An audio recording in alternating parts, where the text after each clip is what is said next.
Cuando mi hijo dijo por el micrófono que yo no había dado ni una flor para su boda, sonreí y me fui en silencio.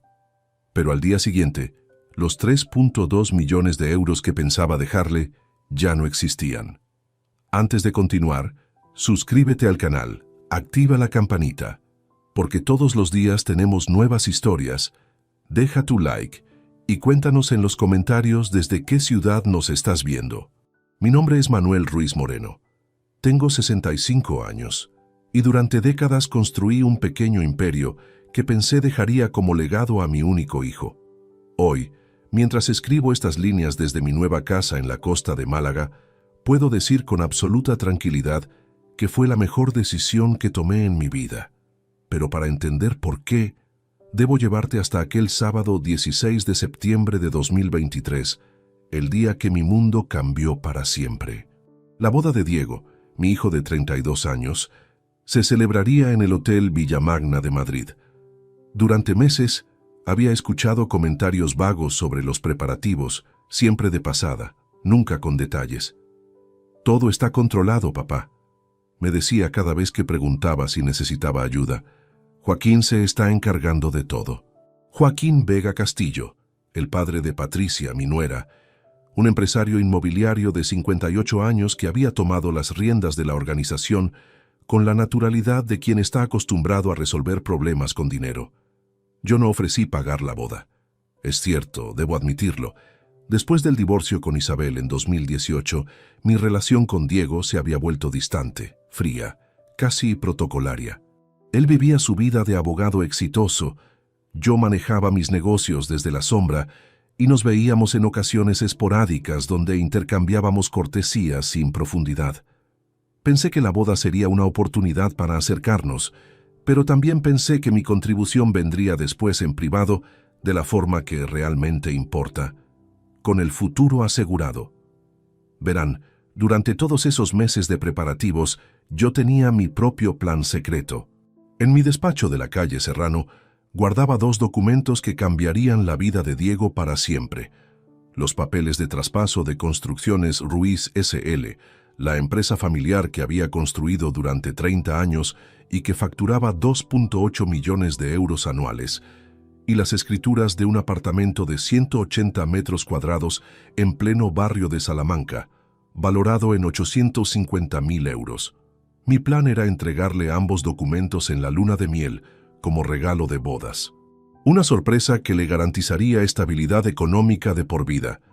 Pero hay contexto que debo explicar, porque nada de lo que pasó después se entiende sin conocer los años previos a esa fatídica noche. Durante los últimos 5 años, especialmente después del divorcio, había intentado mantener una relación cercana con Diego de maneras pequeñas pero significativas. Cuando me diagnosticaron hipertensión en marzo de 2021, le pedí que me acompañara a las consultas con el cardiólogo. «Estoy ocupado con un caso importante, papá. Ve con un taxi», fue su respuesta. Cuando tuve neumonía en diciembre de 2022 y pasé 4 días ingresado en el Hospital La Paz, Diego apareció una sola vez, por 20 minutos, mirando constantemente el móvil. Las pequeñas humillaciones se acumularon como gotas de agua que perforan la piedra. Cuando necesitaba ayuda con la banca online, cuando no entendía alguna aplicación del móvil, cuando simplemente quería compañía para una comida dominical, siempre había una excusa, siempre había algo más importante. «Papá, tienes que adaptarte a los tiempos», me decía con esa condescendencia que duele más que un grito. Sin embargo, cuando Joaquín Vega necesitaba algo, Diego corría. Vi cómo mi hijo se desvivía por complacer a su suegro, cómo le consultaba decisiones profesionales, cómo los domingos visitaba religiosamente la casa de los Vega. Era doloroso, pero yo callaba, pensando que el tiempo y mi generosidad futura arreglarían las cosas. Llegué solo a la boda ese sábado por la tarde. Isabel, mi ex esposa, había llegado en el coche de su hermana. Los 200 invitados llenaban los elegantes salones del hotel, todos impecablemente vestidos, todos ajenos al drama interno que yo llevaba cargando durante años. Diego se veía radiante con su smoking negro, Patricia preciosa en su vestido de encaje que, según comentarios que escuché, había costado 4.500 euros. Durante la ceremonia, observé a Joaquín en primera fila, fotogénico y orgulloso, recibiendo felicitaciones como si fuera él quien se casaba. Yo estaba en tercera fila, sonriendo educadamente, aplaudiendo en los momentos apropiados, sintiendo esa extraña mezcla de orgullo paternal y melancolía que solo un padre divorciado puede entender. La cena transcurrió sin sobresaltos. Hablé con algunos parientes lejanos, intercambié cortesías con colegas de Diego, elogié la comida y el servicio. Todo normal, todo civilizado. En mi mente repasaba una y otra vez el discurso que daría cuando llegara el momento de los brindis. Hablaría de lo orgulloso que estaba, de los buenos deseos para la pareja, y quizás mencionaría sutilmente la sorpresa que les esperaba. Pero ese momento nunca llegó para mí. Cuando Joaquín tomó el micrófono para el primer brindis, habló durante 8 minutos sobre su nuevo hijo, sobre la alegría de haber contribuido a hacer realidad este sueño de amor, sobre lo orgulloso que estaba de haber podido facilitar esta celebración perfecta. Los aplausos fueron largos y entusiastas. Luego fue el turno de Diego, y ahí fue cuando mi mundo, construido durante 65 años de trabajo, sacrificio y amor paternal, se desplomó con la fuerza de un terremoto. Diego tomó el micrófono con esa sonrisa confiada que había heredado de mí en los buenos tiempos.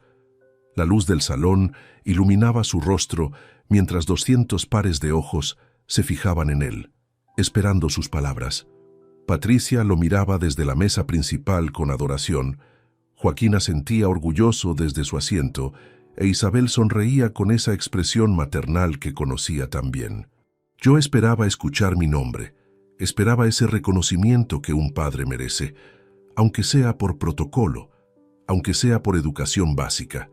Había criado a ese hombre, lo había formado, había pagado sus estudios de Derecho en la Universidad Complutense, había estado presente en cada graduación, en cada logro importante de su vida, hasta el divorcio, por lo menos.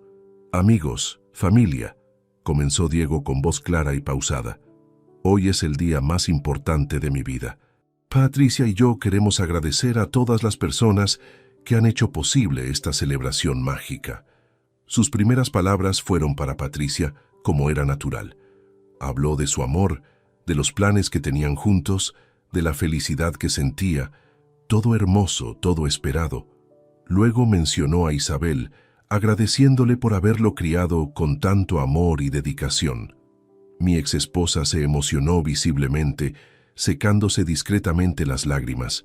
Hasta ahí, todo normal. Yo aguardaba mi turno, mentalmente preparando mi expresión de humilde agradecimiento para cuando me tocara. Pero entonces, Diego giró hacia la mesa donde estaba Joaquín y su tono cambió completamente. Adquirió una calidez, una gratitud genuina que me heló la sangre. Quiero hacer un agradecimiento muy especial a Joaquín Vega, mi suegro, dijo elevando su copa hacia él. Un hombre que desde el primer día me recibió como a un hijo verdadero.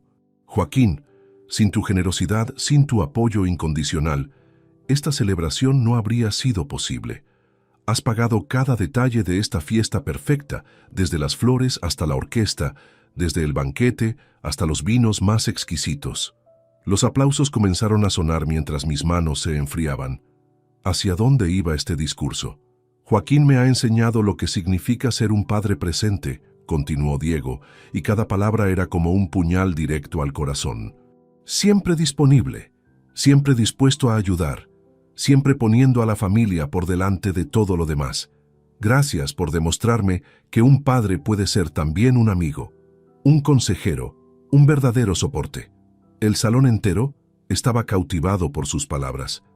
Joaquín se había puesto de pie, claramente emocionado, recibiendo ovaciones como si acabara de ganar un premio. Y entonces llegó el momento que me perseguirá hasta el día de mi muerte.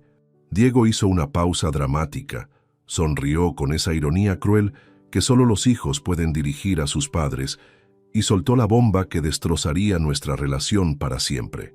Mi suegro ha pagado absolutamente todo en esta boda perfecta. Mi padre, bueno, se rió ligeramente, como si estuviera contando una anécdota divertida. Mi padre ni una flor ha dado. El silencio que siguió fue ensordecedor. 200 personas dirigieron sus miradas hacia mí instantáneamente. Algunas con pena, otras con sorpresa, unas pocas con esa curiosidad morbosa que despierta el drama familiar público. Sentí como si hubiera recibido una bofetada delante de toda España. Diego siguió hablando, pero ya no pude escuchar más. Sus palabras se convirtieron en un zumbido lejano mientras mi mente procesaba lo que acababa de suceder. No era solo la humillación pública, aunque esa dolía profundamente. Era el desprecio absoluto, la falta de respeto total hacia todo lo que había sido como padre. ¿Ni una flor? ¿De verdad pensaba que mi contribución a su vida se mediría por lo que había gastado en su boda? En esos segundos eternos, mientras fingía una sonrisa y aplaudía mecánicamente, mi memoria se convirtió en una máquina implacable que reprodujo cada desplante, cada humillación pequeña que había sufrido durante años. Recordé aquel martes de noviembre de 2022, cuando lo llamé angustiado, porque no conseguía acceder a mi cuenta bancaria online y el sistema me había bloqueado. «Papá, no puedo ahora. Estoy en una reunión importante. Llama al banco», me había dicho cortante. Pasé 3 horas en el teléfono con operadores que me transferían de departamento en departamento, hasta que finalmente una empleada joven tuvo la paciencia de ayudarme paso a paso. Recordé cuando necesité que alguien me llevara a hacerme una endoscopia en mayo de 2023. El procedimiento requería sedación y necesitaba compañía para volver a casa. «Papá, contrata un taxi privado, yo tengo que preparar un caso para el martes», fue su respuesta. Terminé pidiendo el favor a Sebastián, mi vecino de 78 años, que me acompañó sin chistar. Recordé los domingos vacíos cuando lo invitaba a comer y siempre tenía excusas. «Tengo que trabajar. Patricia y yo tenemos planes. Vamos a casa de Joaquín». Pero los lunes veía en Facebook las fotos de Diego en casa de los Vega, sonriente en almuerzos familiares donde había tiempo para todo. Mientras Diego continuaba su discurso agradeciendo a todas las personas importantes de nuestras vidas, yo seguía sin ser mencionado más allá de esa frase despectiva. Era como si hubiera sido reducido a una nota al pie, un personaje secundario en la vida del hombre que había criado. La ironía era brutal. En mi oficina tenía listos los documentos que lo convertirían en millonario de la noche a la mañana. Había planeado darle las llaves de un futuro próspero, de una seguridad económica que la mayoría de la gente solo puede soñar. Y él me acababa de reducir a ni una flor. Cuando Diego finalmente terminó su discurso, el salón estalló en aplausos. Joaquín se acercó a abrazarlo, palmadas en la espalda, sonrisas de orgullo mutuo. Patricia lo besó emocionada. Isabel aplaudía desde su mesa, aparentemente ajena al daño que su hijo acababa de infligir. Yo seguí sentado, manteniendo esa sonrisa forzada que me dolía físicamente. Algunos invitados cercanos me miraron con compasión mal disimulada. Escuché murmullos. «¡Qué fuerte! Pobrecillo, qué manera de humillar a su padre». Diego regresó a la mesa principal sin siquiera mirarme. No hubo gesto de reconocimiento, no hubo intento de suavizar sus palabras. Para él, aparentemente, había dicho algo completamente normal y aceptable.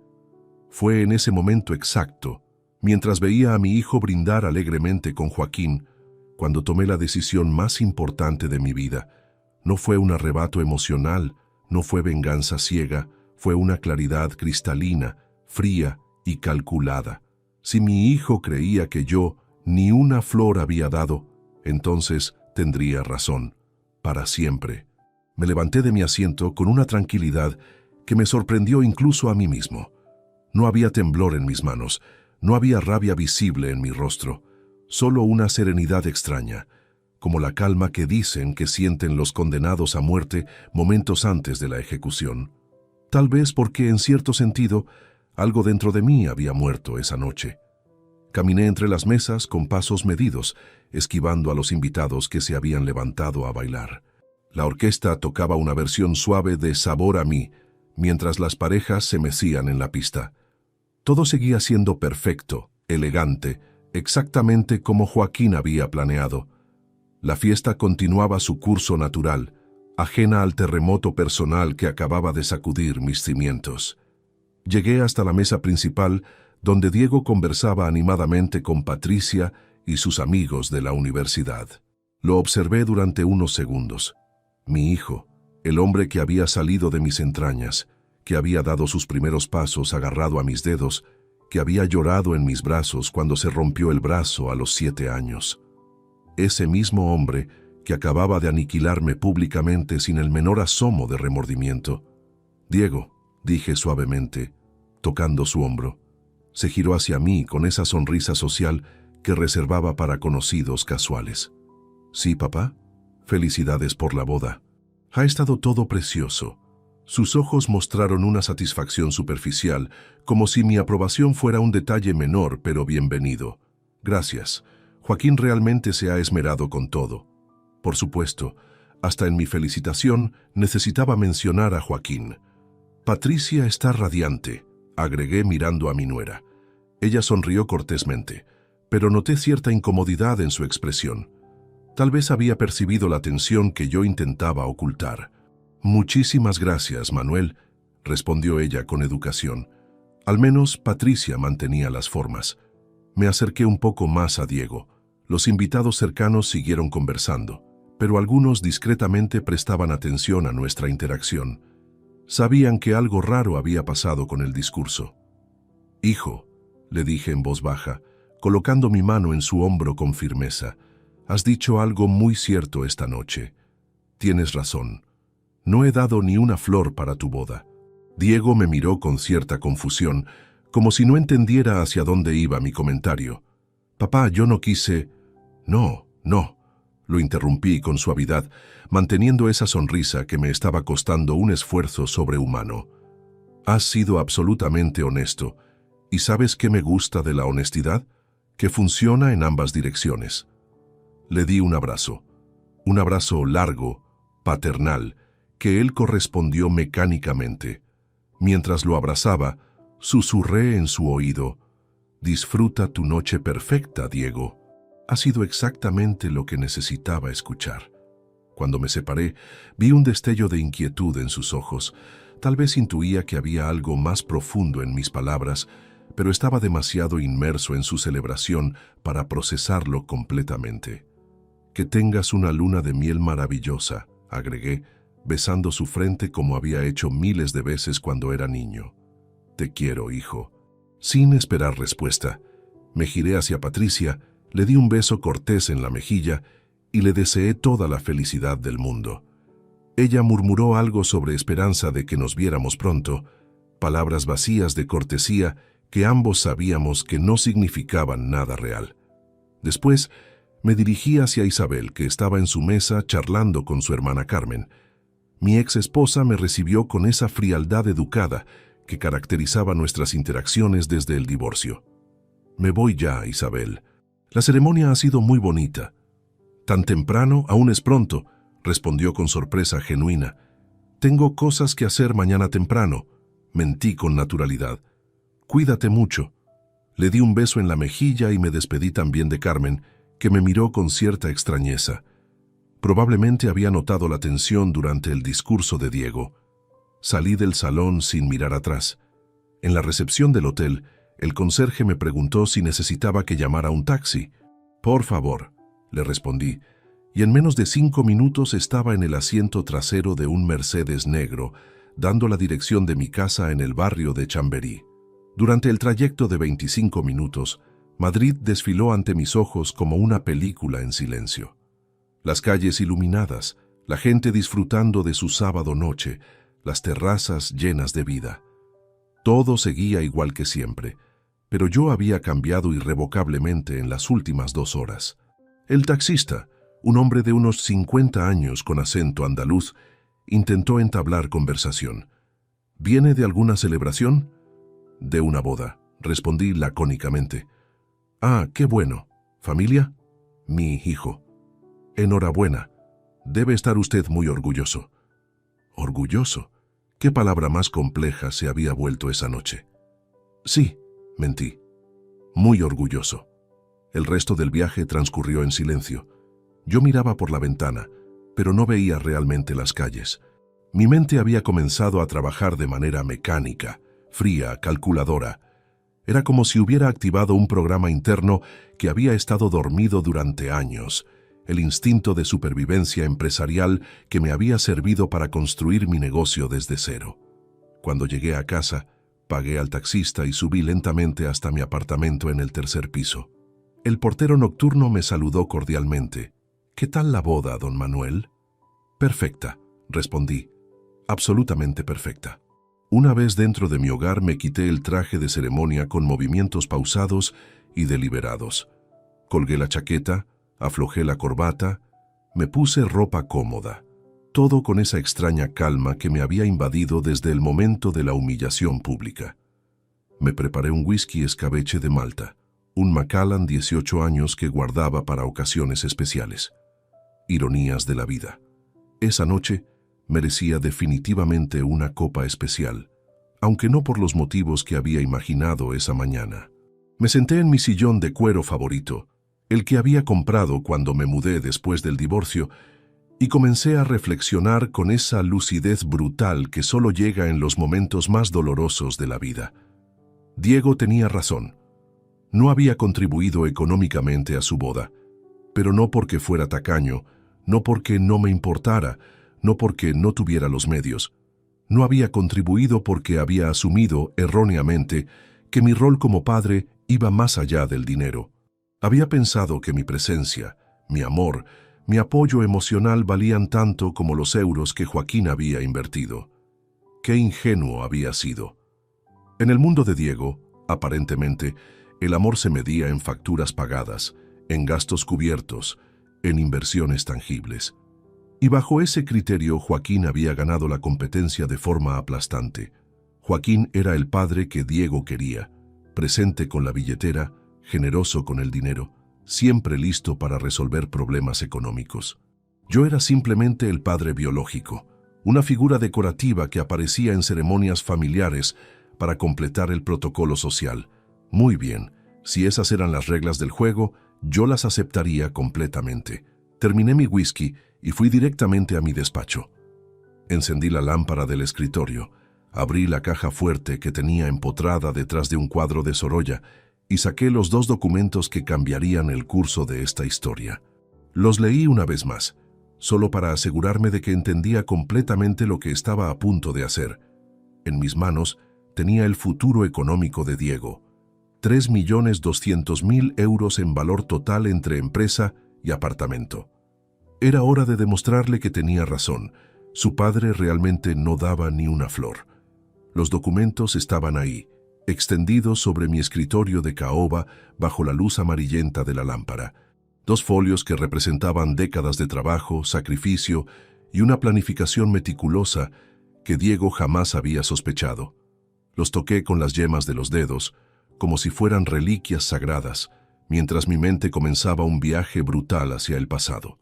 Construcciones.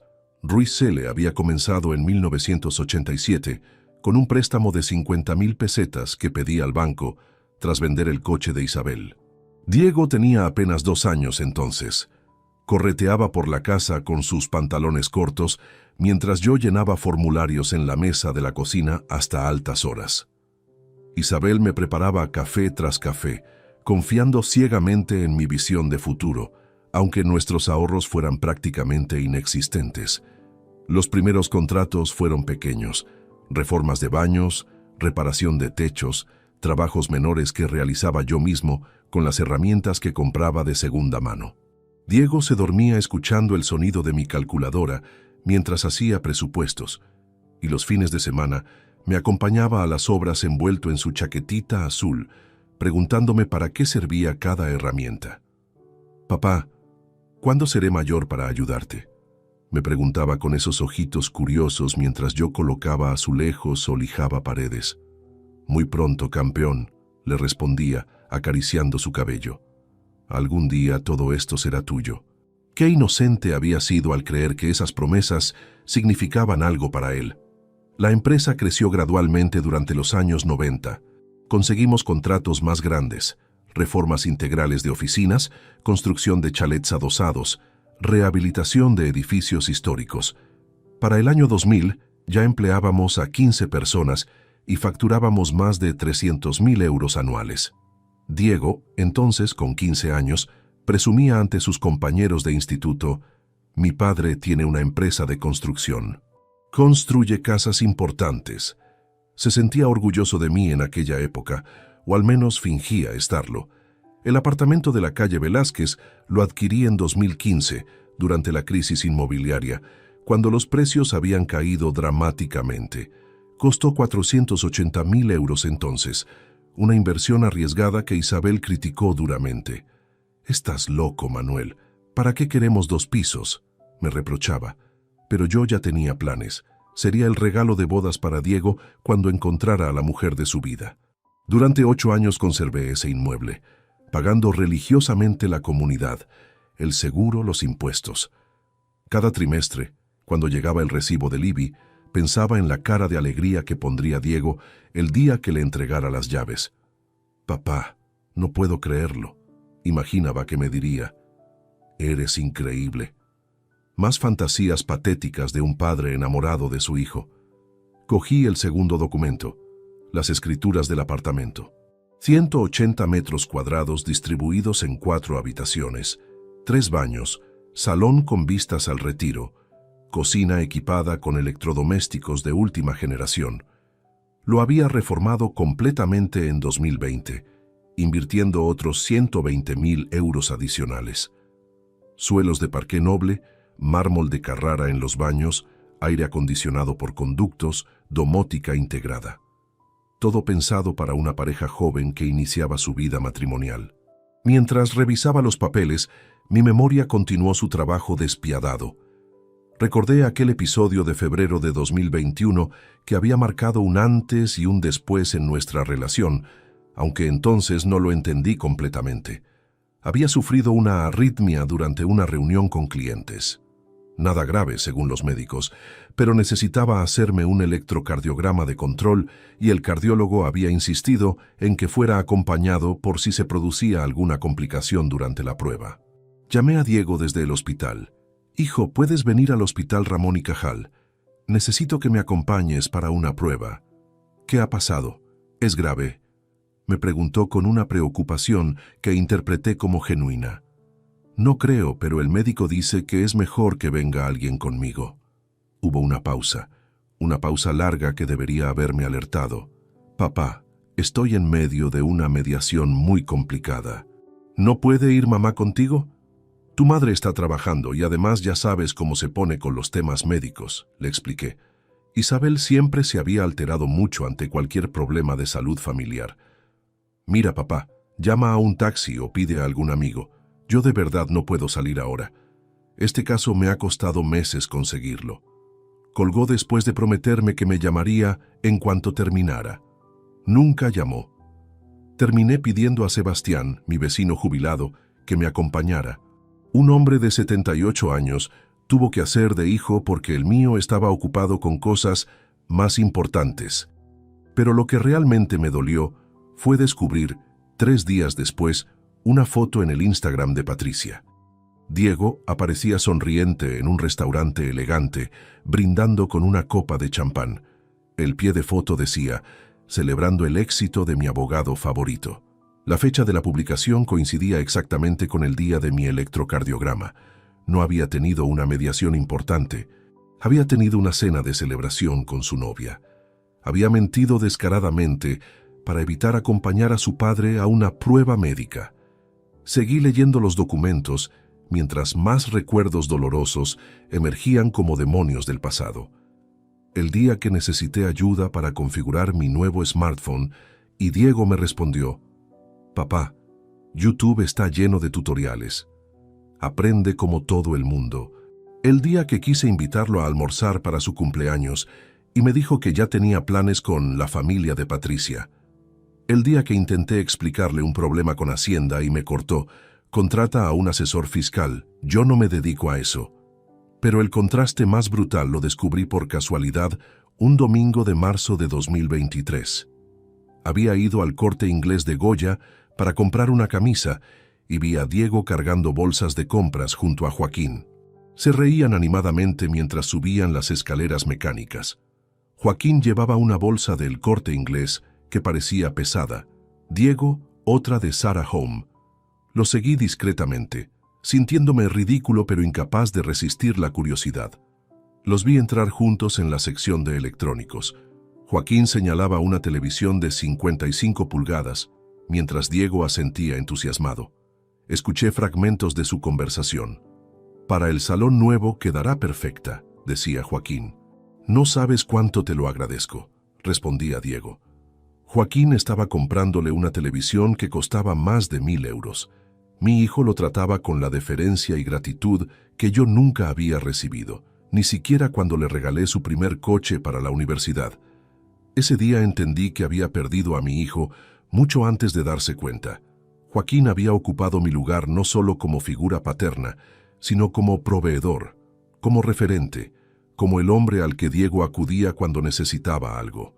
Yo me había convertido en el padre biológico, el que aparecía en las fotos familiares por protocolo, el que recibía llamadas de cumpleaños de 2 minutos y visitas navideñas de cortesía. Volví al presente, a mi despacho silencioso, a los documentos que tenía ante mí. Eran las 2:47 de la madrugada según el reloj de la pared. Diego y Patricia probablemente estarían bailando los últimos temas de la noche, despidiendo a los invitados, recibiendo felicitaciones finales. Joaquín se habría llevado todos los elogios. ¡Qué fiesta tan perfecta! Has organizado todo impecablemente. Eres un suegro maravilloso. Y yo habría quedado como el tacaño que ni una flor dio. Perfecto. Era hora de que esa percepción se convirtiera en realidad permanente. Guardé los documentos en el sobre manila, donde los tenía organizados, y lo coloqué en el centro exacto del escritorio. Mañana comenzaría la fase más importante de mi plan, demostrarle a Diego que había estado absolutamente en lo cierto. Su padre realmente no daba nada, y nunca más lo haría. Desperté el domingo 17 de septiembre a las 6:30 de la mañana con una claridad mental que no había experimentado en años. No había rastro de la pesadez emocional que esperaba sentir después de una noche tan devastadora. Era como si mi cerebro hubiera procesado toda la información durante el sueño y hubiera llegado a conclusiones definitivas. Me preparé un café cargado y me senté en la terraza de mi apartamento, contemplando Madrid bajo la luz dorada del amanecer. La ciudad despertaba lentamente. Algunos madrugadores hacían ejercicio en el parque cercano. Los kioscos comenzaban a abrir. El tráfico era aún escaso. Todo normal, todo predecible. Igual que había sido mi relación con Diego durante años, predeciblemente dolorosa. Saqué mi agenda y comencé a hacer una lista meticulosa. No era un plan de venganza, como algunos podrían pensar, era un plan de coherencia. Si Diego consideraba que su padre ni una flor daba, entonces su padre sería exactamente eso, alguien que no da nada, jamás, a nadie, especialmente a él. El primer nombre que anoté fue Roberto Navarro Pérez, mi abogado de confianza desde hacía 15 años. Roberto me había ayudado con el divorcio. Había redactado todos los contratos importantes de la empresa. Conocía cada detalle de mi patrimonio. Si alguien podía ejecutar mi plan de manera impecable, era él. El segundo nombre fue Carlos Mendoza Ruiz, mi contacto en la inmobiliaria Sotheby's. Carlos había vendido propiedades de lujo para varios de mis clientes adinerados. Tenía experiencia con transacciones complejas y, más importante, discreción absoluta. El apartamento de Velázquez necesitaría un comprador que pagara al contado y cerrara la operación rápidamente. El tercer nombre me costó más trabajo escribirlo. Fernando Castañeda López, presidente de Inversiones Mediterráneo S.A., un grupo empresarial catalán que llevaba 2 años insistiendo en comprar Construcciones Ruiz.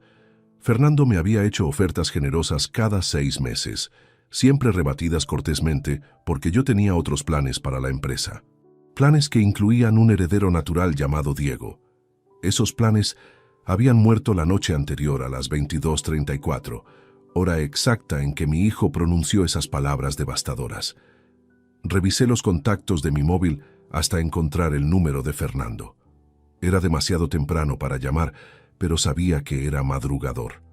A las 8:15 marqué su número.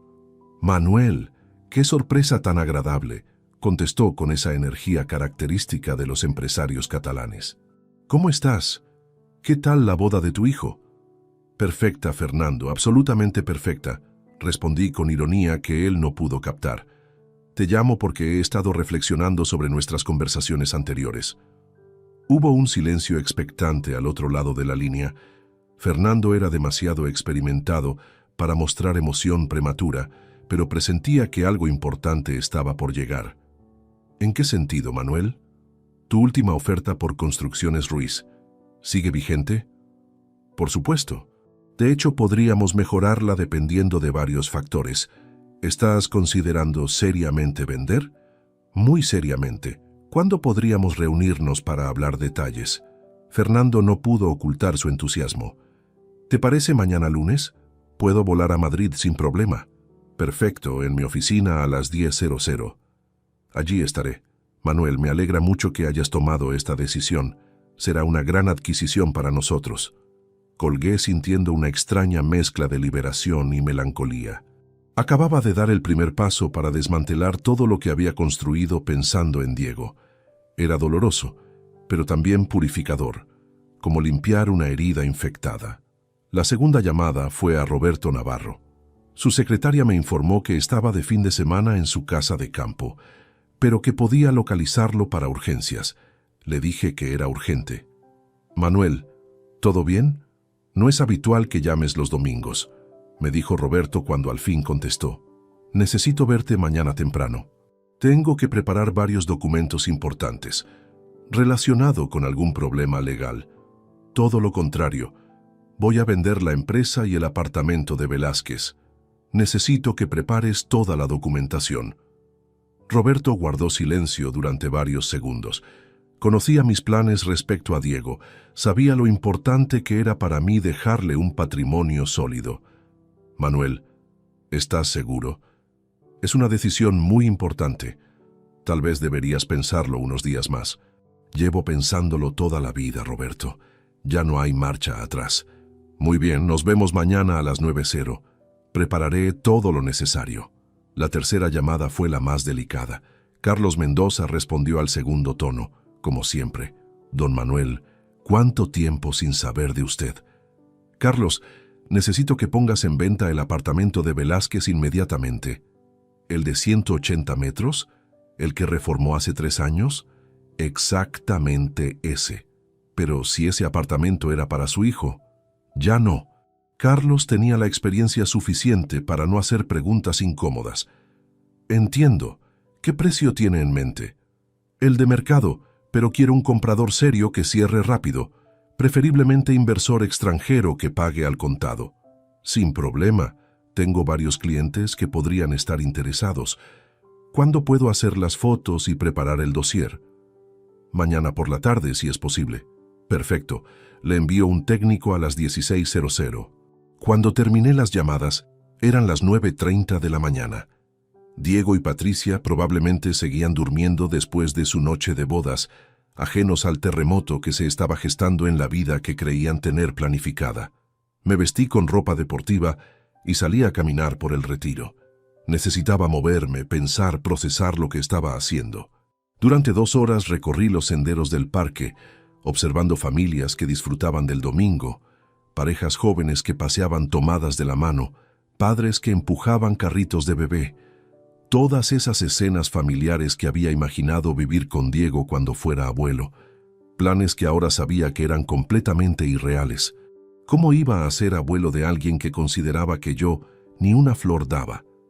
¿Qué papel tendría en la vida de esos futuros nietos?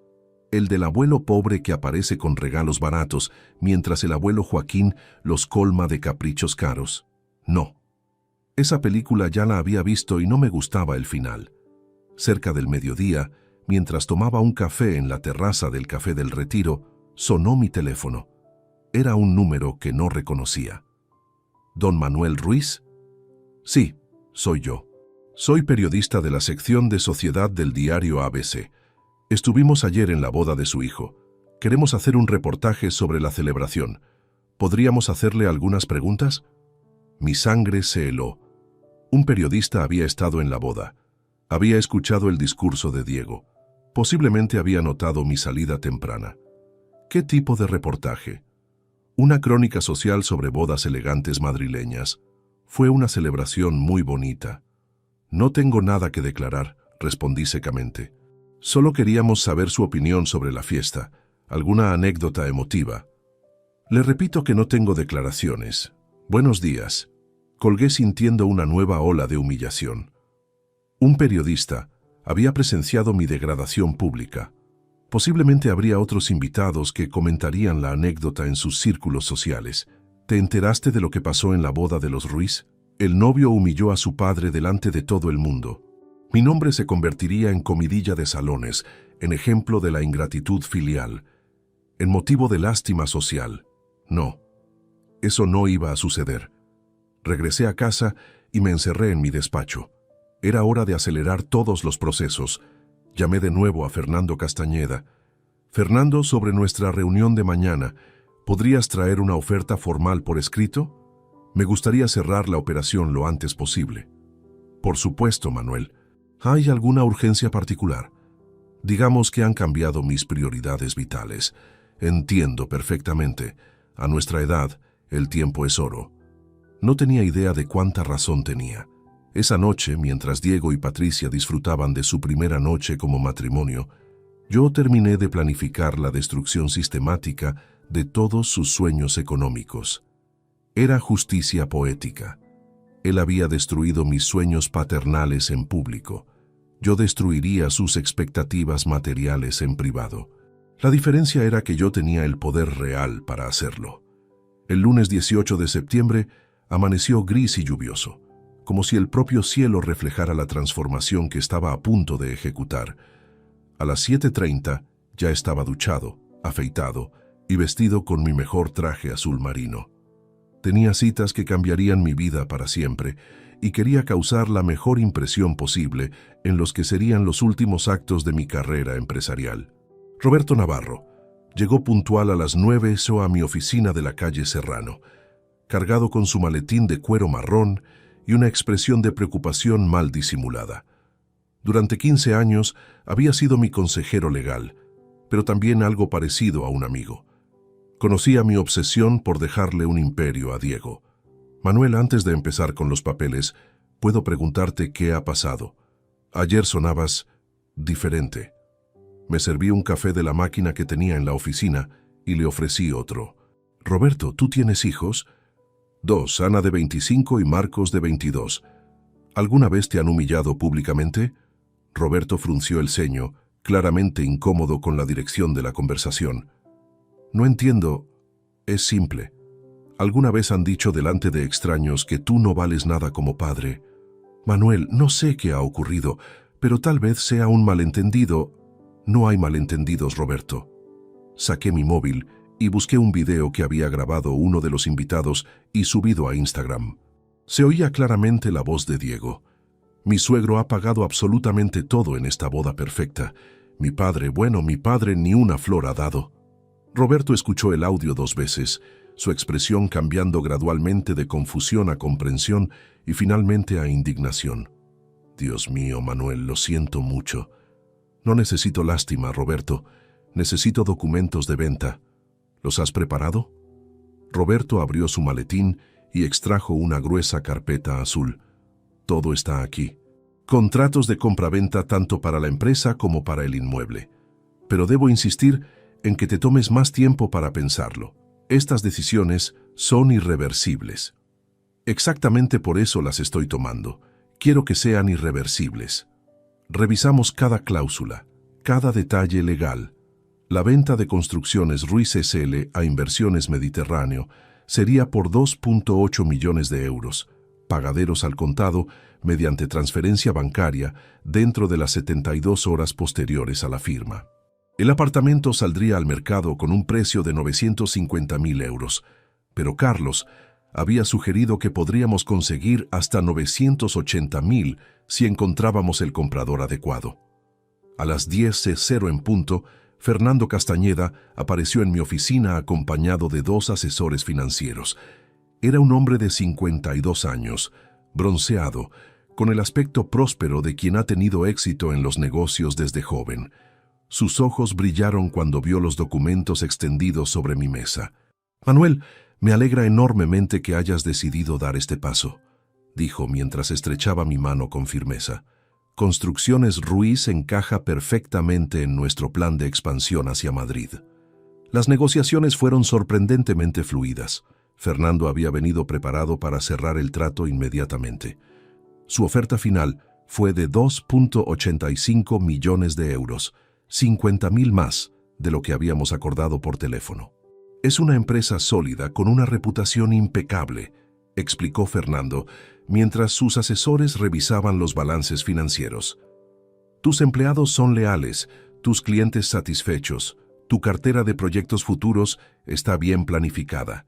Es exactamente lo que buscábamos». Ironías de la vida. Fernando valoraba mi empresa más que mi propio hijo. «¿Cuándo podrían hacerse efectivo el pago?», pregunté. «Mañana martes por la mañana tendríamos el dinero en tu cuenta. Nuestro banco ya tiene preaprobada la operación». «Perfecto. Roberto, ¿podemos firmar ahora?». Roberto me miró una última vez con expresión suplicante. «Manuel, ¿estás completamente seguro?». «Nunca he estado más seguro de nada en mi vida». Firmé los documentos con la misma tranquilidad con que había firmado miles de contratos a lo largo de mi carrera. Cada rúbrica era una liberación. Cada sello, un paso hacia la nueva vida que había decidido construir. Fernando y sus asesores se marcharon a las 11:30, eufóricos con su adquisición. Roberto se quedó unos minutos más, organizando los papeles y programando las gestiones finales. «¿Qué vas a hacer con todo ese dinero?», me preguntó mientras cerraba su maletín. «Vivir. Por primera vez en años, simplemente vivir». A las 12:00 llegó Carlos Mendoza con un fotógrafo profesional y una arquitecta especializada en tasaciones. Recorrieron cada rincón del apartamento de Velázquez, tomando fotografías desde todos los ángulos posibles. «Es una propiedad excepcional», comentó la arquitecta mientras medía la terraza. «La ubicación es inmejorante, la reforma está impecable, las calidades son de lujo. No tendremos problemas para venderla rápidamente». Carlos había traído también algunas ofertas preliminares. «Ya tengo 3 clientes interesados solo por la descripción que les di por teléfono. Uno de ellos es un empresario ruso que quiere algo en el centro de Madrid para su hija, que estudia en IA Business School. Estaría dispuesto a pagar 975.000 euros sin regatear si el inmueble le gusta. ¿Cuándo puede verlo?». «Mañana por la tarde, si te parece bien». «Perfecto. Cuanto antes, mejor». Mientras el equipo de Carlos trabajaba, yo me senté en el balcón del apartamento, contemplando las vistas al retiro que Diego nunca disfrutaría. Había imaginado tantas veces la cara de felicidad que pondría cuando le entregara las llaves. «Papá, no puedo creerlo. Es increíble», le había oído decir en mis fantasías paternales. Ahora esas fantasías se habían convertido en pesadillas, donde escuchaba una y otra vez: «Mi padre ni una flor ha dado». A las 14:30, cuando Carlos y su equipo se marcharon, me quedé solo en el apartamento vacío. Caminé por las habitaciones que había decorado, pensando en la felicidad de Diego y Patricia.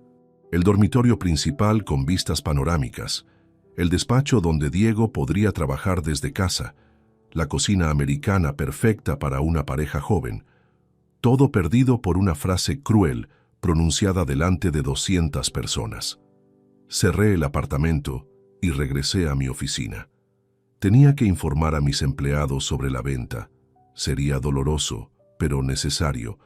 Muchos de ellos llevaban años trabajando conmigo, algunos desde los inicios de la empresa. Habían confiado en la estabilidad de Construcciones Ruiz, en mi palabra, en mi liderazgo. Convoqué una reunión urgente para las 16:00. Los 15 empleados se reunieron en la sala de conferencias con expresiones preocupadas. Era inusual que los citara a todos sin previo aviso. «Amigos», comencé, «os he reunido para comunicaros una decisión importante. He vendido Construcciones Ruiz a un grupo empresarial catalán muy sólido. El silencio fue total. Algunas caras mostraron sorpresa, otras preocupación, unas pocas resignación. ¿Esto significa que nos quedamos sin trabajo?, preguntó Álvaro, mi capataz más veterano. Todo lo contrario. Los nuevos propietarios quieren mantener toda la plantilla. De hecho, van a ampliar la empresa y crear nuevos puestos. Vuestros empleos están garantizados. Pero, don Manuel, intervino Carmen, la administrativa, ¿por qué ha tomado esta decisión? Pensábamos que la empresa se la dejaría a Diego. La pregunta que todos tenían en mente y que nadie se atrevía a hacer. Los planes cambian, respondí simplemente. A veces la vida te enseña que tus prioridades estaban equivocadas. Expliqué los detalles del traspaso, las fechas, los nuevos contactos. Fernando había prometido venir el jueves para conocer personalmente a todo el equipo y explicar sus planes de futuro. Cuando terminó la reunión, varios empleados se acercaron individualmente para agradecerme los años de trabajo conjunto. Algunos, los más antiguos, tenían lágrimas en los ojos. Habían sido más leales a la empresa que mi propio hijo. A las 18:00, solo en mi oficina, hice balance de la jornada. En un solo día había desmontado el trabajo de toda una vida.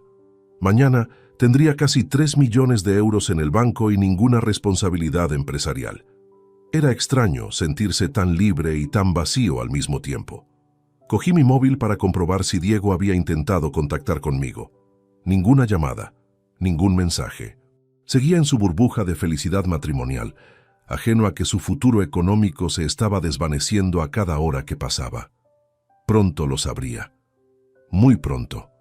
El martes 19 de septiembre comenzó para Diego como cualquier otro día laboral, sin saber que sería el último de su vida en que se sentiría económicamente seguro. Se levantó a las 7:30 en su apartamento de alquiler en Malasaña. Se duchó cantando, mientras Patricia preparaba el desayuno, y se vistió con la satisfacción de un hombre que acababa de casarse y tenía el mundo a sus pies. Durante el trayecto en metro hacia la oficina de Construcciones Ruiz en la calle Serrano, Diego revisaba en su móvil las fotografías de la boda que los invitados habían ido subiendo a Instagram. Sonreía al verse en cada imagen, elegante en su smoking, radiante junto a Patricia, rodeado de familiares y amigos. La fiesta había sido perfecta, exactamente como Joaquín había prometido. Llegó a la oficina a las 9:15, saludó cordialmente a Carmen en recepción y se dirigió hacia su despacho en la segunda planta. Desde que terminó sus estudios de Derecho, había trabajado allí como asesor jurídico de la empresa, encargándose de contratos, licencias y temas legales. No era exactamente su pasión, pero el sueldo era generoso y sabía que algún día todo aquello sería suyo. Su plan de vida estaba perfectamente diseñado. Trabajar en la empresa familiar hasta que su padre decidiera jubilarse, heredar el negocio, expandirlo con ideas modernas y convertirse en un empresario exitoso sin el esfuerzo de empezar desde cero. Patricia compartía esa visión de futuro. De hecho, habían hablado de remodelar las oficinas una vez que Diego tomara el control. Pero cuando llegó al segundo piso, se encontró con una escena que no entendía. Había 3 hombres en trajes caros midiendo las oficinas con cintas métricas. Uno de ellos llevaba una tableta donde anotaba dimensiones, otro fotografiaba cada rincón, el tercero hablaba por teléfono en catalán. Carmen no estaba en su puesto habitual y tampoco veía a ninguno de sus compañeros de trabajo. «Disculpen», se dirigió al hombre de la tableta. «¿Qué están haciendo aquí?» «Buenos días. Somos de Inversiones Mediterráneo. Estamos realizando el inventario inicial de las instalaciones». Diego frunció el ceño. «¿Inventario? ¿Para qué?» «Para la transición. ¿Usted es empleado de Construcciones Ruiz?» «Soy Diego Ruiz, hijo del propietario». «¿Qué transición?» Los 3 hombres intercambiaron miradas incómodas. El que parecía más veterano dejó su trabajo y se acercó a Diego con expresión seria. «Señor Ruiz, tal vez debería hablar con su padre. Nosotros solo estamos cumpliendo órdenes de nuestros superiores». «¿Qué órdenes? ¿De qué están hablando?» «La empresa fue adquirida ayer por nuestro grupo empresarial. Hoy comenzamos la evaluación para el traspaso definitivo». Diego sintió como si hubiera recibido un puñetazo en el estómago. Eso es imposible. Mi padre no vendería la empresa sin consultármelo. Señor, entendemos que puede ser una sorpresa, pero todos los documentos están en regla. La operación se formalizó ayer por la mañana. Diego sacó su móvil con manos temblorosas y marcó el número de Carmen. Contestó al tercer tono. Carmen, ¿dónde estás? Hay gente extraña en la oficina. Diego, ¿no te ha llamado tu padre? Ayer nos reunió a todos para comunicarnos la venta. Hoy estamos en casa esperando instrucciones de los nuevos propietarios. ¿La venta? ¿Qué venta? Diego, tu padre vendió Construcciones Ruiz. Pensé que lo sabías. Diego colgó sin despedirse. Sus piernas comenzaron a temblar. Intentó llamar a su padre, pero saltó el buzón de voz. Lo intentó 5 veces más con el mismo resultado. Salió corriendo de la oficina, ignorando las miradas curiosas de los hombres de Inversiones Mediterráneo. En el metro de vuelta a casa, intentó procesar lo que estaba sucediendo. Su padre no podía haber vendido la empresa. Era imposible. Toda su vida había escuchado. Algún día esto será tuyo, hijo. Era la base de todos sus planes futuros. Llegó a su apartamento jadeando. Patricia estaba en la cocina preparando algo para almorzar, aún con la tranquilidad de una recién casada que planifica su nueva vida. Amor, ¿qué haces aquí tan temprano? ¿No tenías reuniones toda la mañana? Patricia, necesito que me acompañes a un sitio. ¿A dónde? ¿Qué pasa? Estás muy pálido. Al apartamento de Velázquez, ahora mismo. Patricia no entendía la urgencia, pero se puso los zapatos y la chaqueta sin hacer más preguntas. Durante el trayecto en taxi, Diego intentó explicarle lo que había descubierto, aunque él mismo no terminaba de comprenderlo. «Tu padre no haría eso», le decía Patricia intentando tranquilizarlo. «Seguramente es un malentendido. Tal vez está negociando alguna sociedad o algo así».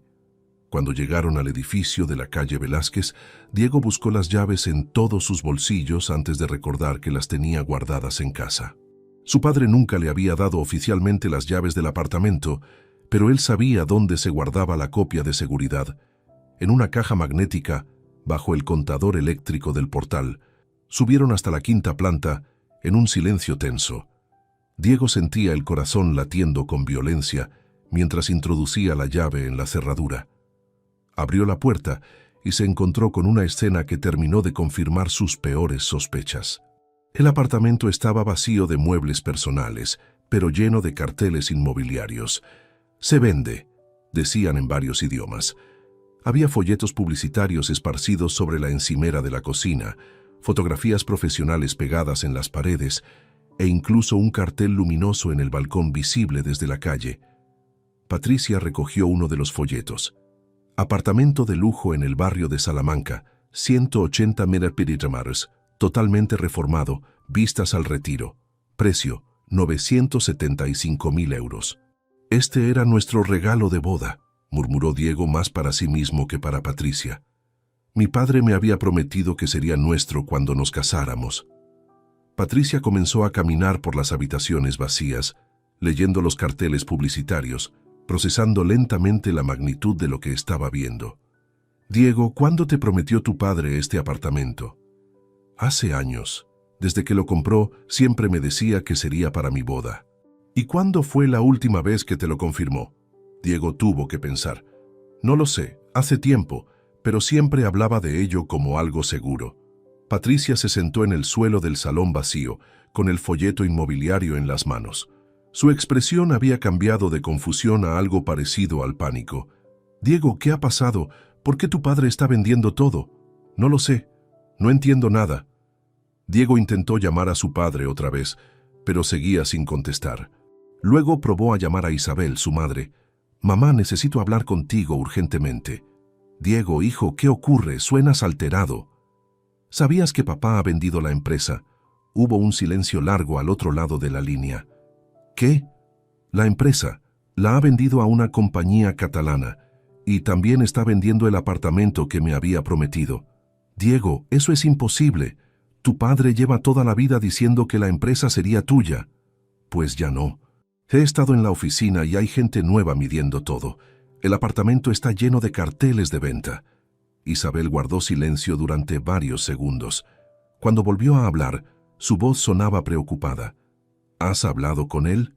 No contesta al teléfono. Diego, tiene que haber una explicación.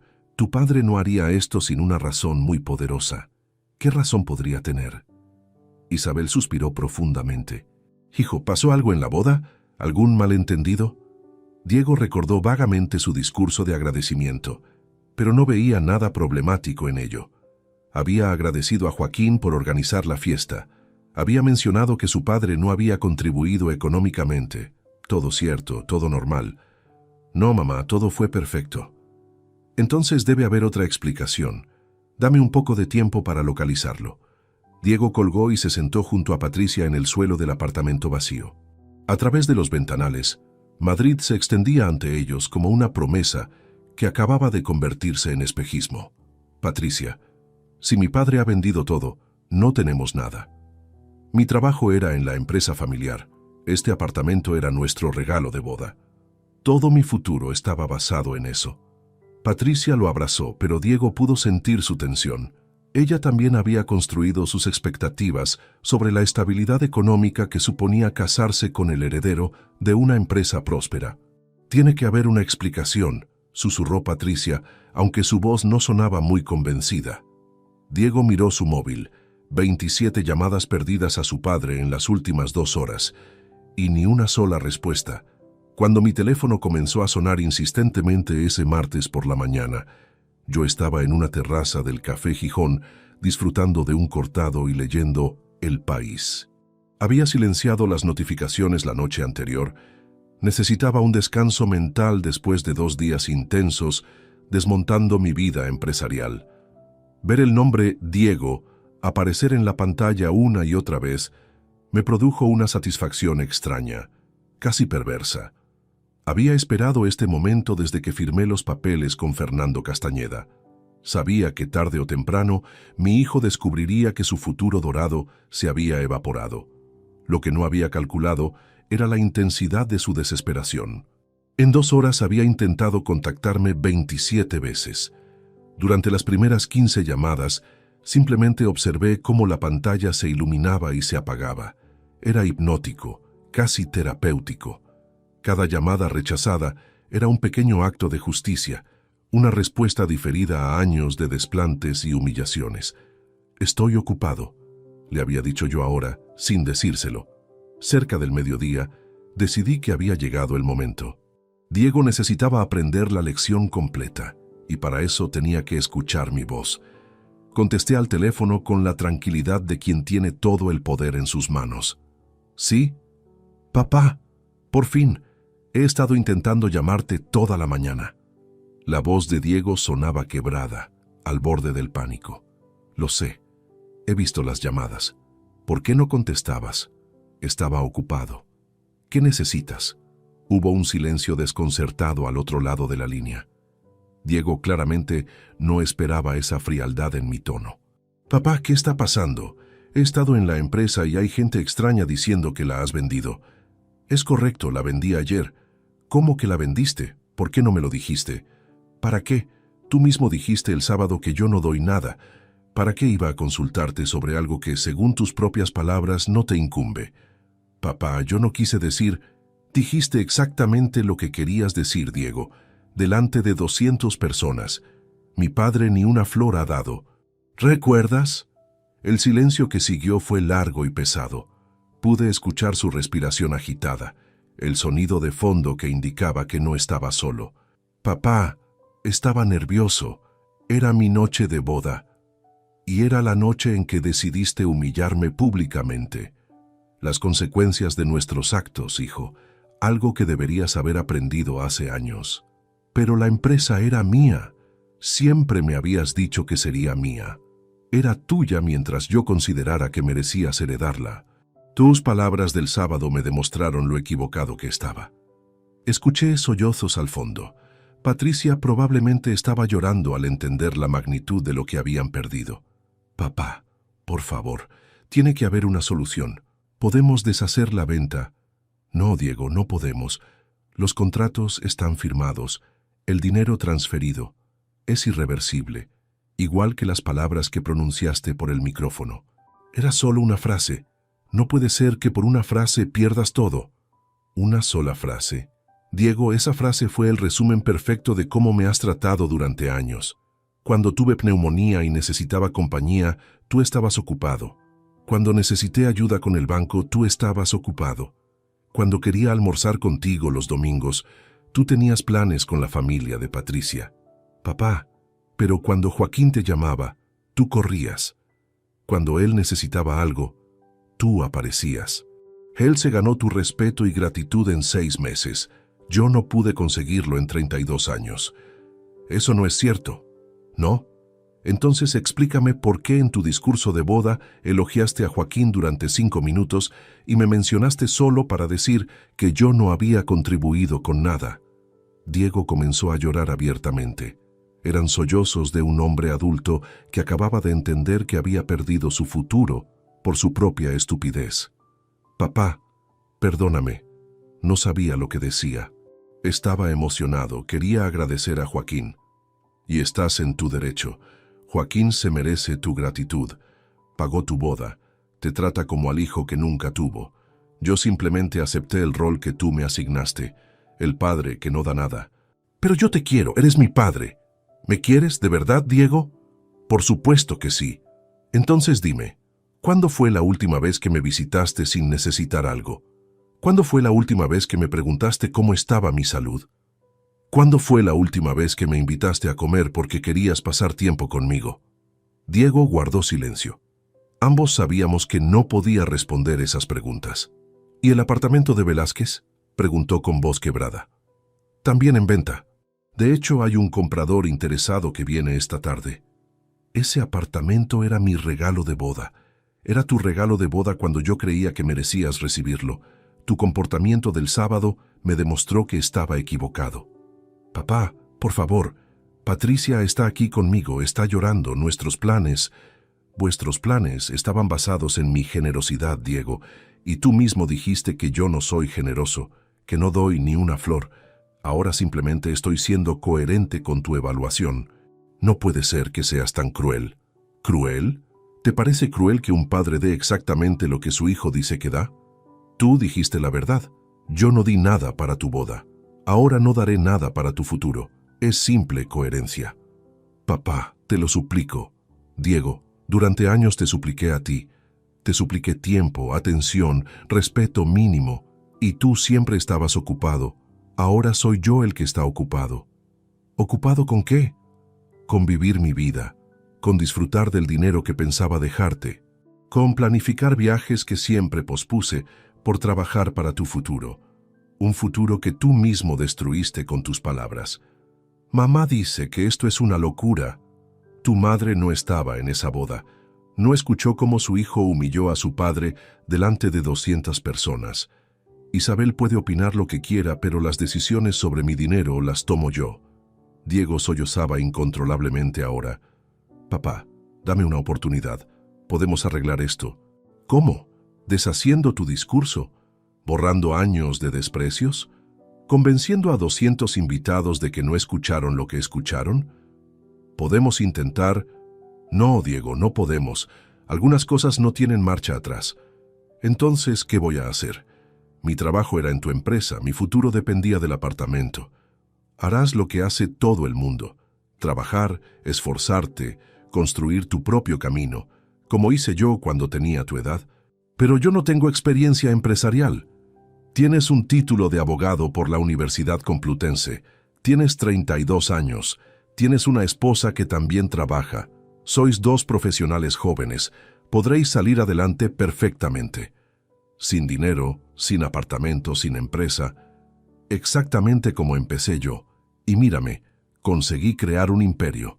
Claro que después descubrí que a mi heredero le daba igual ese imperio, que lo consideraba tan poco valioso que públicamente declaró que yo ni una flor daba. Papá, por última vez te pido perdón. Te perdono, Diego. Te perdono completamente. Pero perdonar no significa olvidar las consecuencias. Aprendiste que las palabras tienen poder. Ahora aprenderás que también tienen precio. ¿Y si demostramos que hemos cambiado? ¿Si empezamos de nuevo? Diego, tienes 32 años. Si a esta edad no has aprendido a respetar a tu padre, no vas a aprenderlo ahora que necesitas su dinero. El respeto por necesidad no es respeto real. Entonces, esto se acabó. Esto se acabó hace tiempo, hijo. El sábado simplemente fue la confirmación oficial. Colgué el teléfono con una sensación de liberación absoluta. Por primera vez en años, había tenido una conversación completamente honesta con mi hijo, sin máscaras, sin falsas cortesías, sin esperar nada de él. Era doloroso, pero era real. Y la realidad, por muy cruel que sea, siempre es mejor que la mentira piadosa. Diego había aprendido su primera lección. Las palabras tienen consecuencias. Pronto aprendería la segunda. El respeto no se mendiga, se gana. Y él había perdido su oportunidad para siempre. A las 19:30 de ese martes, mientras yo revisaba tranquilamente los contratos finales de venta en mi despacho, escuché el timbre de mi apartamento sonar con insistencia. No era un timbrazo educado de visita cordial. Era el sonido desesperado de alguien que presiona el botón una y otra vez sin pausa. Sabía perfectamente quién era. Me acerqué al portero automático con la parsimonia de quien tiene todo el tiempo del mundo. En la pequeña pantalla vi a Diego y Patricia en el portal, ambos con expresiones desencajadas. Él gesticulaba nerviosamente mientras hablaba por el móvil. Ella se secaba los ojos con un pañuelo arrugado. ¿Sí? Pregunté con voz neutra. Papá, soy Diego, necesito hablar contigo, por favor. ¿Acerca de qué? Papá, por favor, ábrenos. Patricia está conmigo. Necesitamos aclarar esto. No hay nada que aclarar, hijo. Todo está muy claro. 5 minutos. Solo te pido 5 minutos. Dudé unos segundos. Parte de mí quería mantener la puerta cerrada, terminar esta conversación por el portero automático y seguir con mi nueva vida. Pero otra parte, la que aún conservaba curiosidad por ver hasta dónde había llegado su desesperación, decidió que merecía la pena presenciar esta última escena. Tercero B, dije, y pulsé el botón. Los escuché subir las escaleras corriendo. Sus pasos resonaban en el hueco de la escalera como tambores de guerra. Cuando llegaron a mi puerta, respiraban agitadamente. Abrí antes de que llamaran. Diego tenía los ojos rojos e hinchados, la camisa arrugada, el cabello despeinado. No se había afeitado, y su aspecto general era el de alguien que había pasado el peor día de su vida. Patricia estaba peor. Había llorado tanto que el maquillaje se había corrido completamente, formando manchas oscuras bajo sus ojos. «Papá», comenzó Diego con voz ronca, «necesitamos hablar». «Pasad», dije con cortesía glacial, como si fueran comerciales que vinieran a ofrecerme algo que no necesitaba. Entraron en mi salón como condenados que caminan hacia el patíbulo.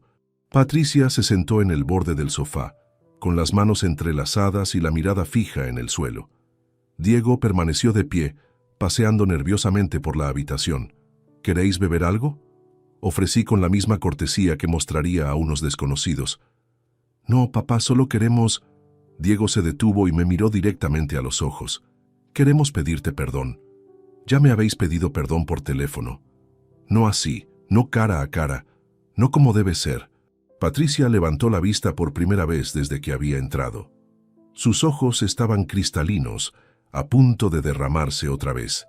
«Don Manuel», comenzó con voz temblorosa, «yo no sabía lo que Diego iba a decir en la boda. Si lo hubiera sabido, le habría impedido hacerlo». «Patricia, no tienes que disculparte por nada. Tú no dijiste nada ofensivo. Pero soy su esposa. Su comportamiento me afecta también. Su comportamiento es responsabilidad suya únicamente». Diego se acercó más a mí, con una expresión suplicante que no le había visto desde que era niño, y había roto algo valioso. «Papá, sé que lo que dije fue horrible. Sé que te humillé delante de todo el mundo, pero tienes que entender que estaba nervioso, emocionado, no pensé en las consecuencias. Diego, tenías 32 años cuando dijiste esas palabras. No eras un adolescente impulsivo, eras un abogado exitoso en su noche de boda, hablando por un micrófono delante de 200 invitados. Sabías perfectamente lo que decías, pero no quería herirte, ¿no? Entonces explícame exactamente qué querías conseguir cuando dijiste que yo ni una flor había dado. Diego se pasó las manos por el cabello, buscando una respuesta que sonara convincente. Quería agradecer a Joaquín. Había hecho tanto por nosotros. Podías haberle agradecido sin mencionarme a mí.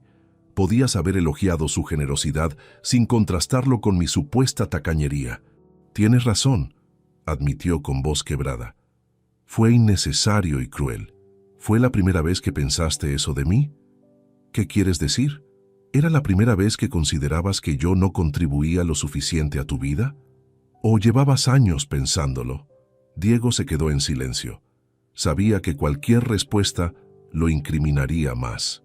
Llevabas años pensándolo, continué yo. Por eso salió tan naturalmente de tu boca, porque era lo que realmente sentías. Patricia intervino por primera vez con algo más que disculpas. Don Manuel, entiendo su dolor, pero ¿no cree que la reacción ha sido desproporcionada? Vender toda la empresa, el apartamento, es como castigar un error con la destrucción total. Patricia, ¿tú tienes padres? Sí, por supuesto. ¿Alguna vez los has humillado públicamente? No, jamás se me ocurriría. ¿Por qué no? Porque los respeto, los quiero. Exacto, porque los respetas. El respeto es algo instintivo hacia las personas que queremos. No se tiene que pensar, no se tiene que fingir. Simplemente está ahí. Diego se sentó pesadamente en una silla, con la cabeza entre las manos. Papá, acepto que no te he respetado como merecías. Acepto que he sido egoísta, desconsiderado, ingrato, pero dime qué puedo hacer para arreglarlo. No puedes hacer nada, Diego. ¿Nada? El respeto perdido no se recupera con disculpas, se recupera con tiempo, con constancia, con hechos. Y yo ya no tengo tiempo ni ganas de esperar esos hechos. Pero somos familia. ¿Familia? Diego, ¿cuántas veces me has visitado en el último año sin necesitar algo de mí? Diego pensó durante largos segundos. No recuerdo. ¿Cuántas veces me has llamado solo para preguntarme cómo estaba? Papá, ¿cuántas veces me has incluido en vuestros planes de pareja? No es justo. Tú y mamá os divorciasteis. La situación familiar se complicó. Tu madre y yo nos divorciamos, pero yo seguí siendo tu padre.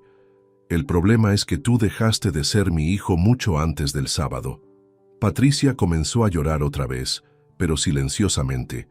Las lágrimas le rodaban por las mejillas mientras asimilaba que estaba casada con un hombre que acababa de perder 3 millones de euros por su propia estupidez. Patricia, le dije con suavidad, lo siento mucho por ti. No mereces pagar por los errores de Diego. Gracias, murmuró entre sollozos.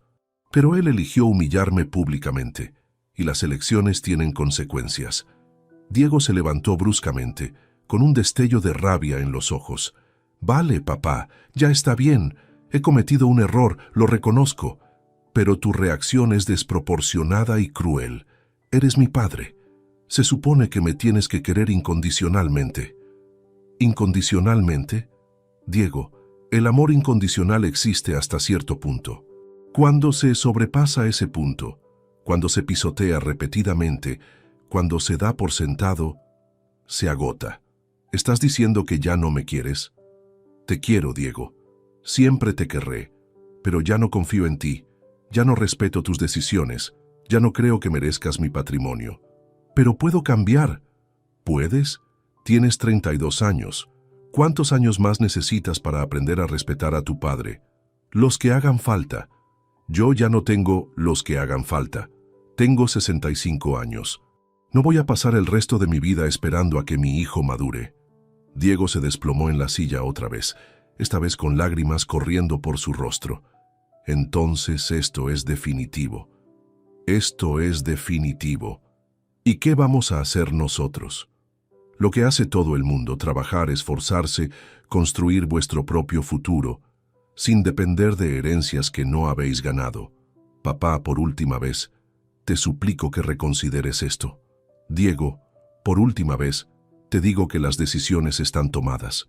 Me levanté, indicando que la conversación había terminado. Patricia se puso en pie automáticamente, pero Diego permaneció sentado unos segundos más, como si necesitara tiempo para procesar que realmente no había marcha atrás. ¿Volveremos a vernos?, preguntó con voz infantil. Probablemente en ocasiones familiares, cumpleaños de tu madre, esas cosas. Y seremos educados, corteses, civilizados. ¿Pero no volveremos a ser padre e hijo? Diego, dejamos de ser padre e hijo hace mucho tiempo. El sábado simplemente lo hicimos oficial. Los acompañé hasta la puerta. Patricia me dio un beso de despedida en la mejilla, susurrando, «Lo siento mucho», una vez más. Diego se quedó parado en el umbral, mirándome como si esperara un milagro de última hora. «Adiós, papá». «Adiós, Diego». Cerré la puerta y me apoyé contra ella, sintiendo un peso enorme que se quitaba de mis hombros. Por primera vez en años, mi casa estaba completamente en silencio, y ese silencio se sentía como libertad. Los días siguientes fueron un remolino de llamadas telefónicas, cada una más dramática que la anterior. Isabel fue la primera en contactarme, apenas una hora después de que Diego y Patricia salieran de mi apartamento. Su voz atravesaba el auricular cargada de indignación maternal. «Manuel, acabo de hablar con Diego.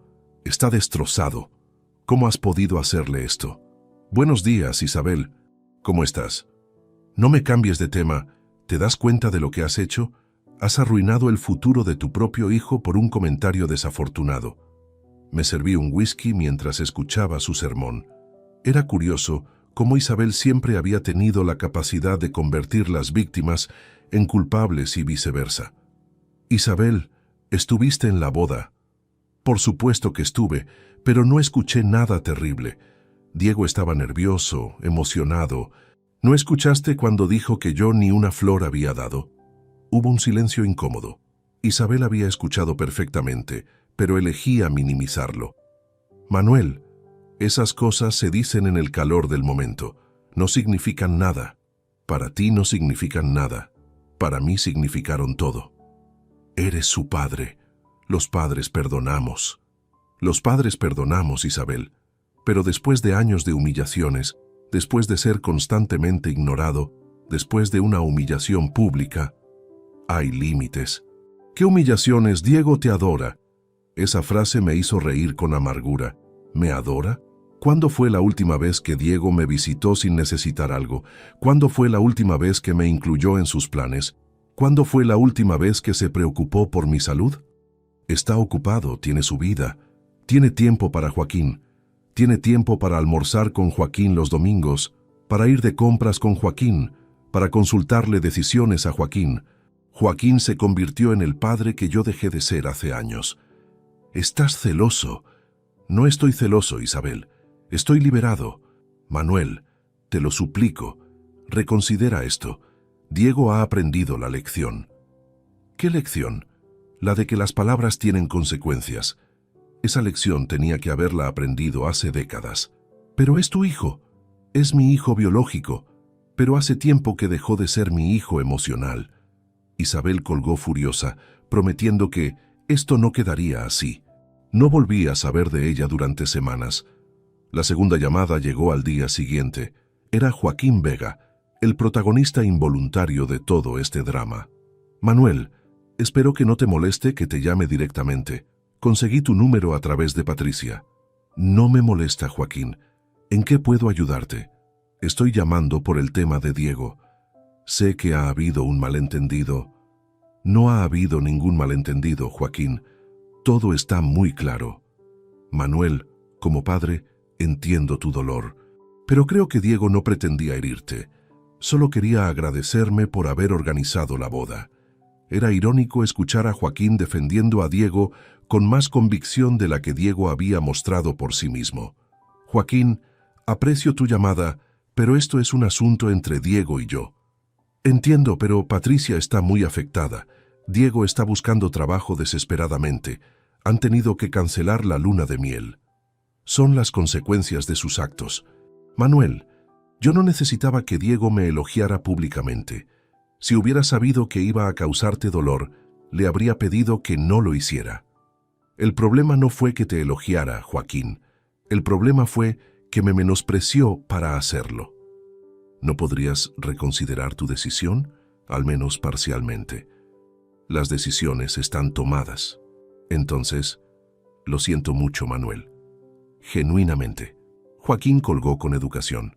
Era un hombre decente que se había visto arrastrado a una situación familiar que no había buscado, pero tampoco iba a cambiar mi decisión por eso. La tercera llamada fue la más inesperada. Carmen, mi antigua recepcionista, me contactó llorando. Don Manuel, los nuevos jefes quieren cambiar todo, van a despedir a la mitad del personal. Carmen, Fernando me aseguró que mantendrían a todos los empleados. Eso dijeron al principio, pero ahora hablan de optimización de recursos. Don Manuel, llevamos años trabajando juntos. ¿No puede hacer algo? Carmen, yo ya no tengo nada que ver con la empresa. La vendí. Pero usted tiene influencia, usted podría hablar con ellos. No puedo hacer nada. Lo siento. Carmen siguió llorando mientras me explicaba que tenía una hipoteca, 2 hijos en la universidad y que encontrar trabajo a su edad era prácticamente imposible. Cada palabra era un puñal en mi conciencia. Después de colgar, me quedé largo rato mirando por la ventana. Había vendido la empresa pensando solo en castigar a Diego, pero mis empleados estaban pagando por una guerra que no habían iniciado. Gente leal que había trabajado conmigo durante años se quedaba sin empleo por mi decisión. Era el primer momento en que dudé de mi plan. Pero era demasiado tarde. Los contratos estaban firmados, el dinero transferido. Fernando Castañeda era técnicamente libre de hacer lo que quisiera con su nueva adquisición. La cuarta llamada llegó el viernes. Era Patricia, sola. Don Manuel, sé que Diego le ha llamado muchas veces y que usted no quiere hablar con él, pero le pido que me escuche a mí. Te escucho, Patricia. Diego no come, no duerme, está completamente hundido. Ha enviado currículos a todas las firmas de abogados de Madrid, pero sin referencias de su anterior trabajo. ¿Sin referencias? Yo no he hablado mal de él con nadie. Pero tampoco ha hablado bien, y todos saben que trabajaba en la empresa de su padre. Cuando ven que usted vendió la empresa sin incluirlo, sacan conclusiones. No había pensado en eso. En el mundo legal madrileño, que Diego no hubiera heredado la empresa familiar, enviaba un mensaje muy claro sobre su valía profesional. Patricia, ¿qué quieres que haga? Una carta de recomendación, solo eso, para que pueda encontrar trabajo. Diego te pidió que me llamaras. No, él no sabe que estoy llamando. Está demasiado orgulloso para pedirle ayuda a usted después de todo. Era la primera vez que alguien usaba la palabra orgullo en relación con Diego. Tal vez su mujer lo conocía mejor que yo. Patricia, Diego es un abogado competente. No necesita mi recomendación para conseguir trabajo. Sí la necesita, don Manuel. Su apellido está asociado a Construcciones Ruiz. Todo el sector sabe que usted vendió sin incluirlo. Eso crea dudas sobre su profesionalidad. ¿Dudas infundadas? Patricia guardó silencio varios segundos. No todas infundadas, admitió finalmente. Diego se había acomodado. Trabajaba bien, pero sin la presión de demostrar nada, porque sabía que la empresa sería suya. Entonces quizás esto le sirva de estímulo. Don Manuel, le prometo que Diego ha cambiado. Está arrepentido genuinamente. Patricia, el arrepentimiento que llega solo cuando hay consecuencias no es arrepentimiento real. Es miedo. ¿Y eso no cuenta para nada? Cuenta, pero no lo suficiente. Entonces no escribirá la carta. No escribiré la carta. Patricia colgó sin despedirse. Esa noche, por primera vez desde la boda, sentí algo parecido a la tristeza por la situación que había creado. Pero no cambié de opinión. Al día siguiente, el sábado, vi una foto en el periódico local. Era Diego saliendo de una entrevista de trabajo con expresión derrotada. El pie de foto decía: Diego Ruiz Santos, hijo del empresario Manuel Ruiz, busca empleo tras la venta inesperada de la empresa familiar. La prensa había convertido mi drama personal en noticia pública.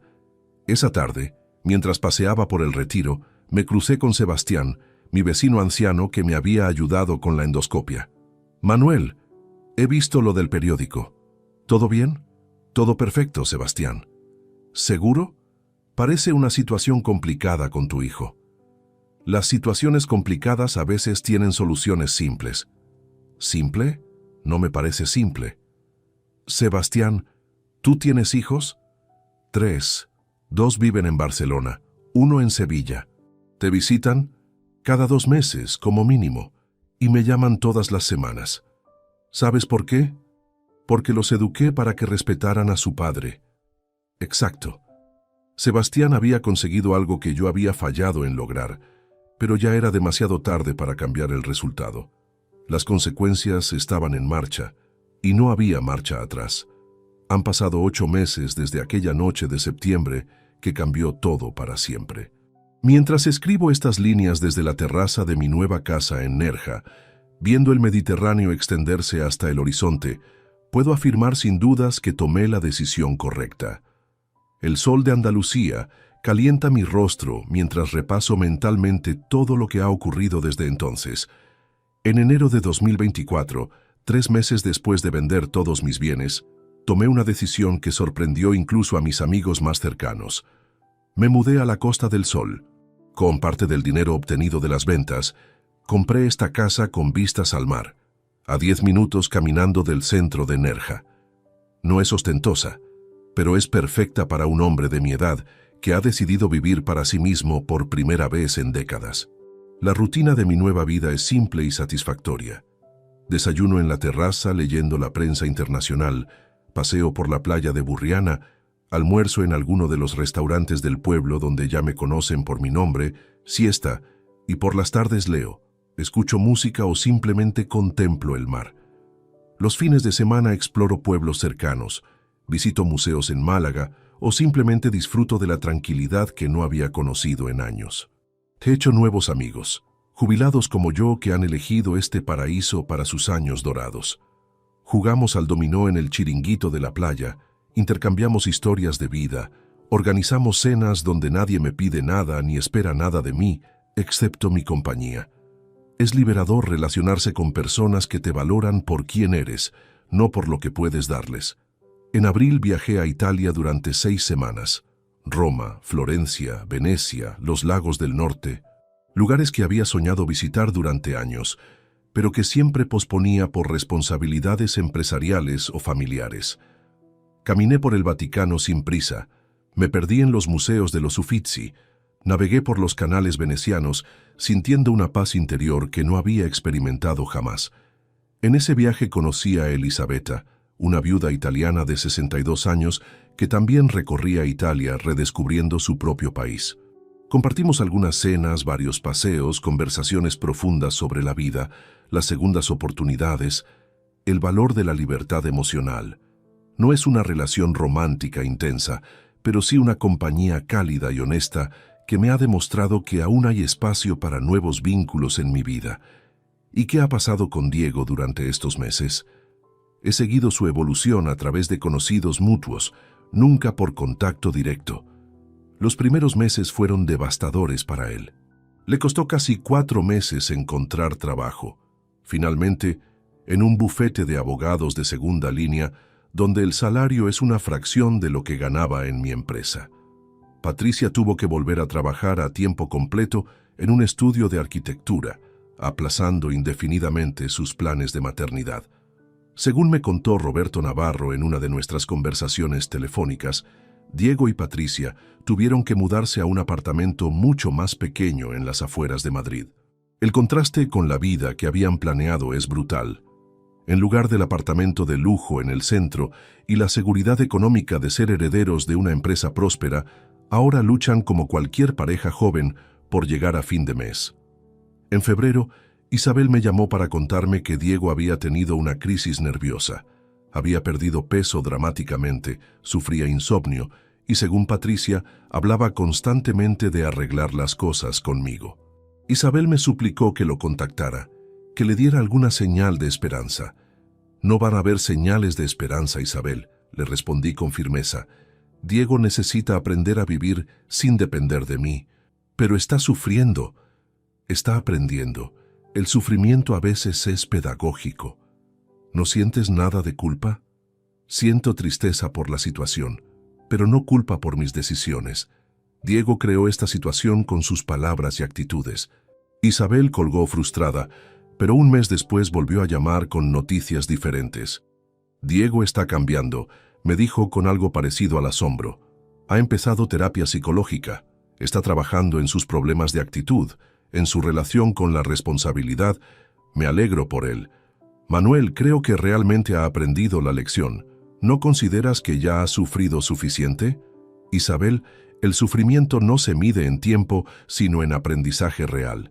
Cuando Diego haya construido su propia vida sin ayuda de nadie, cuando demuestre que puede ser un hombre independiente y responsable, entonces habrá aprendido realmente.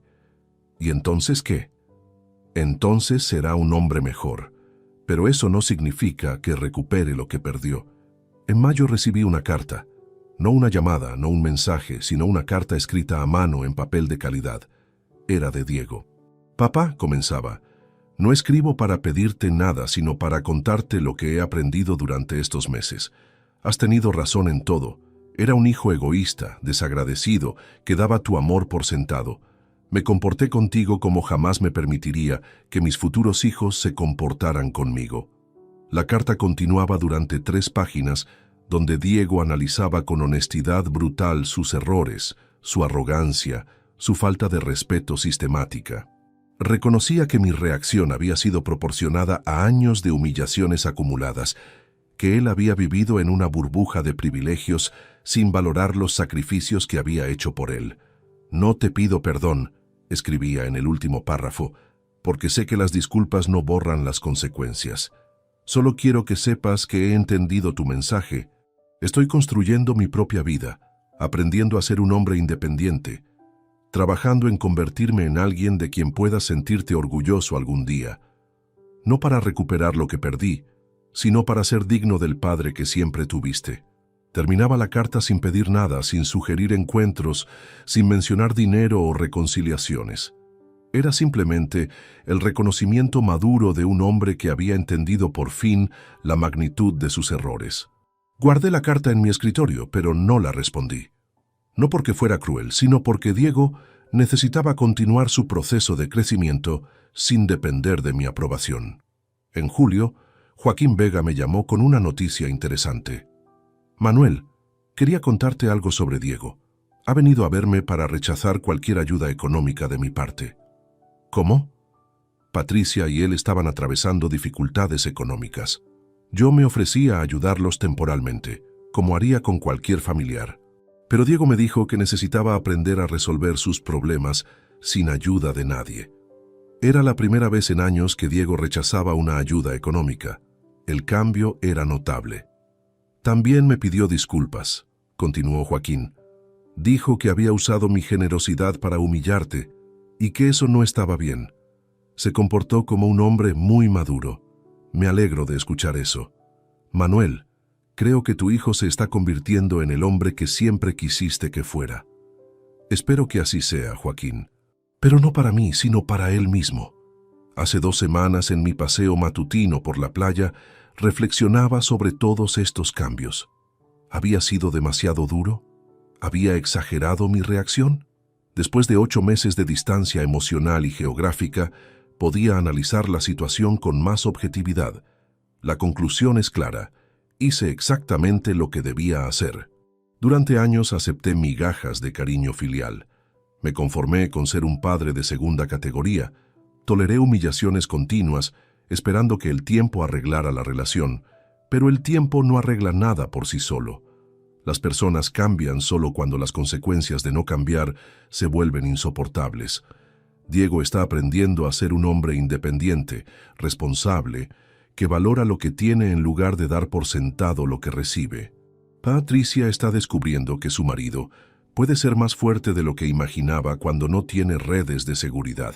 Ambos están construyendo un matrimonio basado en el esfuerzo mutuo, no en expectativas heredadas. Y yo estoy viviendo la etapa más plena de mi vida. ¿Volveré a tener relación con Diego algún día? Posiblemente. Pero será una relación diferente, basada en respeto mutuo, no en obligaciones filiales o expectativas patrimoniales. Si él continúa creciendo como persona, Si demuestra que ha aprendido realmente las lecciones de estos meses, quizás podamos reconstruir algo auténtico. Pero ya no necesito esa relación para ser feliz. He aprendido que la felicidad no depende de los hijos agradecidos, sino de la paz interior que viene de tomar decisiones coherentes con nuestros valores. Mientras el sol se pone sobre el Mediterráneo y preparo mi cena en esta cocina donde solo cocino para mí, sonrío pensando en la ironía de la situación. Diego tenía razón. Su padre no había dado ni una flor para su boda, pero ahora su padre se regala flores a sí mismo cada día, y eso resulta ser más gratificante de lo que jamás imaginó. La vida comenzó a los 65 años, y es hermosa. Si te gustó esta historia, dale like al video, suscríbete al canal y comparte tus impresiones en los comentarios. Para escuchar la próxima historia, haz clic en la caja de la izquierda. Gracias por vernos.